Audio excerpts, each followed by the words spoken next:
Hello everybody, welcome back to my channel. My name is Maureen O'Connor from Quilter 7 in Northbrook, Illinois, and I am the Opinionated Quilter. Today's episode, number 152, is the best way to make the woven star block. But before we get to that, take a quick peek at my quilt I was making from the leftovers from the previous project. You saw it last week with this made.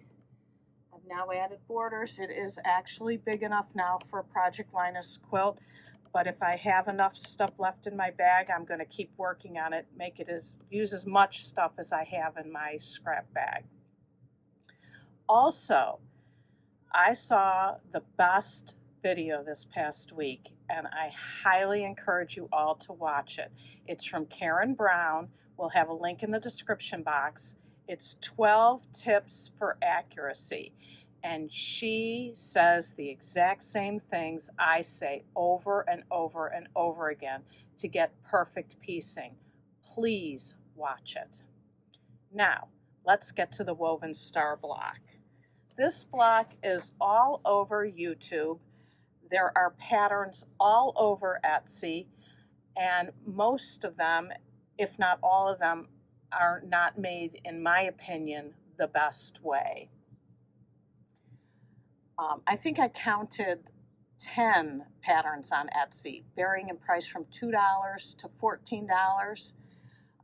And truth be told, you don't need any of them. Most of them use half square triangles and quarter square triangles. Some, in fact, the picture I have down here is all half square triangles. Some are foundation paper pieced. I saw one that used AccuQuilt, which of course I wouldn't do because they don't have the sizes that I cut for using the Deb Tucker methods. Truth be told, you need no pattern. All you have to do is evaluate the block. And if you look at the block, you've got 4 combo units. Here's a combo unit right here. Here's the same fabric, even though this person put 2 quarter square triangles together for the combo units, and then 2 quarter square triangles. You have 4 flying geese, one here, here, here, and here, and you will notice that each one has different fabrics in them, but they're all flying geese. And then 4 squares here. Why anyone would ever use 2 half square triangles to make 1 solid square, I do not know. So many times we say there are reasons to make other choices. Recently we talked about directional fabric. In this case, in my head, I cannot come up with one single reason why you would ever choose to put together 2 half square triangles to make a square. So let me switch out the boards. We've talked about before, every single time that you sew a seam and cut an additional piece, it gives you an additional spot to make an error.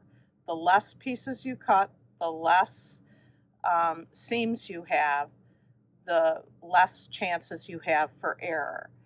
So I counted these over and over again, so I hope my numbers are right, but certainly they're going to be close. This one used 40 pieces and had 36 seams. My version has 28 pieces and 26 seams, so substantially less. And what I did here is I made actual flying geese with different color points, and then I have 4 combo units with the half square triangle and 2 quarter square triangles. Half square triangle, 2 quarter square triangles. Same here and here. And all you have to do is make sure that you put the blocks in their right positions. Now, some of you would say, how do I know how to do that? Well, sometimes you just You just have to play with it and practice. I was expecting to make a mistake on the first time doing this, but luckily I didn't. Let me show you exactly how I did it using Deb Tucker's methods. The first thing I said when I said you didn't need a pattern was evaluate the block. And if you have not done this before, I highly encourage you to do so. If you go on Deb Tucker's website, she has sheets that show the units that her different tools make. And there are more sheets than these two, but these are the most common. And just print them out. I keep them in a page protector in my binder with all my Deb Tucker patterns. So I know I'm making a combo unit and I know I'm making flying geese. So I get out my Tucker trimmer for the combo unit and I get out my wing clipper for the flying geese units. So I made my combo units first. And when you look at your picture of your pattern, when you're evaluating your pattern, you see the different combinations of the half square triangles and quarter square triangles that you need. So you follow her instructions for size. I didn't talk about size. I made a 12-inch block. So that means my combo units need to be finished to 3 inches. So my center is 6.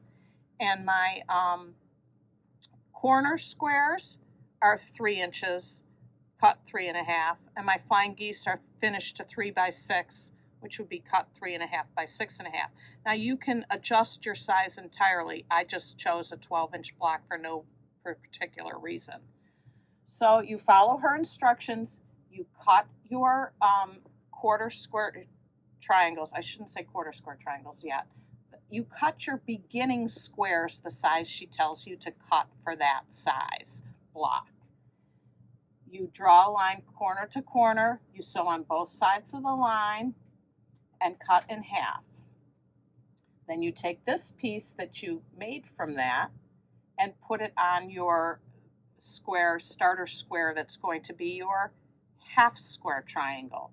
You do the same thing. You draw a line corner to corner, you sew on both sides of the line, and you cut in half. Now you get 2 of these. One is going to be the right shape for your pictured block, one is not. But have no fear, you will not waste that other block. The waste of every single block, because you have 4 of them, will make another block, but it's clearly one set of 4 and another set of 4. You can't mix between the two. So here's what I got for my quarter square triangle, 2 quarter square triangles and a half square, which we call the combo unit. So I made 4 of those.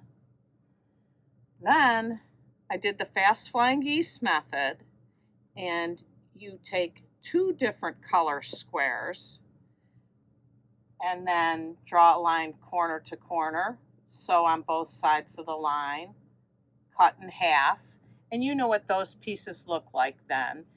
And you've got 2 of them. You take one and you put one on the yellow on one and green on the other. The only thing you had to be careful of is that you put this second set of squares on its right piece. And all I did to check that was I laid the square on there and I looked and I said, is that right or is that wrong? And once you look at the flying geese in the picture, you will be able to see which color square goes with which set, because always one is on the left and one is on the right. You don't want to switch it up. In fact, like I said, I was expecting to make a mistake and do one wrong. And if I did, I would learn from it and do it right the next time. In this case, I hit it right the first time, so I was lucky. A lot of these times you just make a practice piece and find out which is right and which is wrong. So I would always do piecing that uses these methods, that where you use less pieces, less seams, gives you less opportunity for error.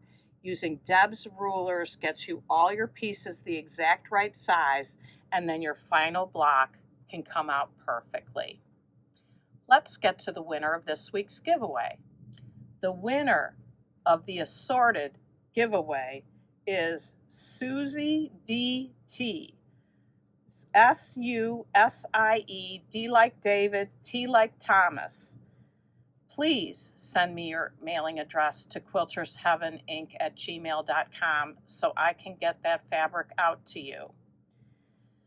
This week's giveaway is, again, batiks. I'm going to give away this whole box of batiks that we have that we just can't seem to get through. I will fill one of those medium flat rate U.S. Postal Service boxes with as much of this as I can fit in. If I can fit in more, I'll put in more. I will fill it to the brim and send it out to you.